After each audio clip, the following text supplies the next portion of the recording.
میری کتنی بات پہلے سنی ہے. میں آپ کو یہ بتا رہا تھا کہ 9 مئی کے بعد سے 4 دفعہ اسلام آباد ہائی کورٹ نے ان کی ضمانت لی، ان کی رہائی کا حکم دیا. 4 دفعہ ان کو گرفتار کیا گیا، ان کی خلاف ورزی کی گئی. اور میں نے آپ کو بتایا کہ ان کے شوہر کا چند ہفتے پہلے ہی انتقال ہوا، وہ پہلے سے ہی ڈپریس تھی. اور 9 مئی کو انہوں نے کسی واقعے میں حصہ نہیں لیا. انہوں نے 9 مئی کو، 10 مئی کو، 11 مئی کو وہ کہیں باہر نہیں آئی. اس کے باوجود ان کو گرفتار کیا گیا. اور یہ میں سمجھتا ہوں کہ جب وہ کسی توڑ پھوڑ میں، جلاؤ میں انوالو ہی نہیں تھی اور ان پہ کوئی الزام ہی نہیں تھا، ان کو بار بار ایم پی او کے تحت گرفتار کیا جا رہا تھا.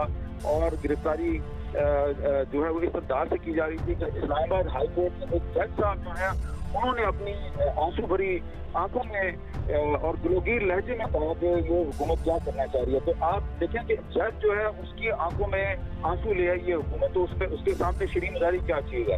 اور ان کی جو اس وقت بیٹی ہے، اس کی دوڑ بھاگ کی، وہ اکیلی بیٹی راستے میں پھٹ پڑے. انہوں نے کہا جج ضمانت دیتے وقت رو پڑا. جج نے کہا کہ یہ حکومت کرنا کیا چاہتی ہے، وقت ایک جیسا نہیں رہے گا. اس کے جواب میں سلیم صافی نے کہا کہ پاکستان میں 9 مئی کا واقعہ 9/11 سے کم نہیں. شیریں مزاری بھول گئی جو انہوں نے مسلم لیگ نون کے ساتھ کیا، مریم نواز کے ساتھ جو کچھ کیا. اس وقت یہ عمران خان کے ساتھ تھی. پھر بھی ہم مذمت کرتے ہیں. ان کی اس کا باپ جو ہے بچی کا وہ فوت ہو چکا ہے. تو اس میں شیریں مزاری سے بھی نے دیکھا کہ میری صحت بھی خراب ہے اور ان پہ ظاہری بات ہے دباؤ بھی تھا. تو انہوں نے، کیونکہ میرا خیال ہے کہ اس سے اچھا میسج نہیں جائے گا. یہ جو لوگ یہ سمجھ رہے ہیں کہ شیریں مزاری یا آفتاب صدیقی جو ہے اس نے اگر سیاست چھوڑنے کا اعلان کر دیا ہے تو یہ بہت بڑی کسی کی کامیابی ہے یا فتح ہے. تو یہ کسی کی فتح نہیں ہے. یہ پاکستان میں جمہوریت اور انسانی حقوق کے لیے جو لوگ آواز اٹھاتے ہیں ان سب کی بہت بڑی شکست ہے. لیکن وقت کبھی ایسا نہیں رہتا، یہ وقت بھی بدلے گا. تو ماں کی حیثیت سے مجھے ان کے ساتھ ہمدردی ہے. اور پھر ان کی بیٹی خصوصاً ہمیشہ انسانی حقوق کے لیے آواز اٹھاتی رہی ہے. اور ان کا پی ٹی آئی سے بھی کوئی واسطہ نہیں تھا.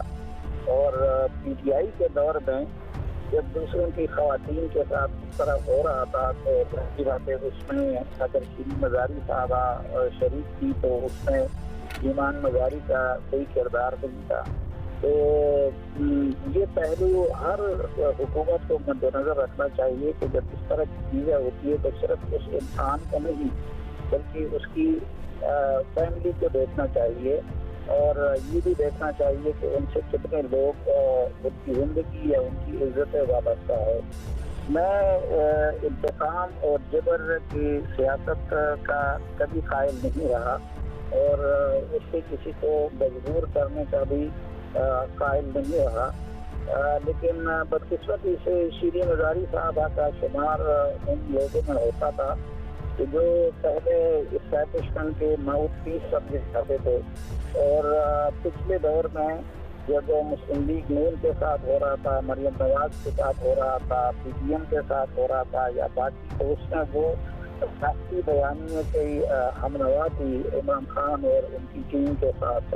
اور پھر اب جو فوج کے خلاف جو بیانیہ اپنایا گیا تھا تو شاید انہوں نے بھی صحیح اسسمنٹ نہیں کی اور اس میں بھی وہ آگے تھی. یعنی اس دن کے واقعات میں وہ شریک نہیں تھی. لیکن یہاں پر یہ بھی دیکھا جاتا ہے مثلاً اسامہ بن لادن بھی خود بینک ریفرنس کے واقعات میں تو شریک نہیں تھے.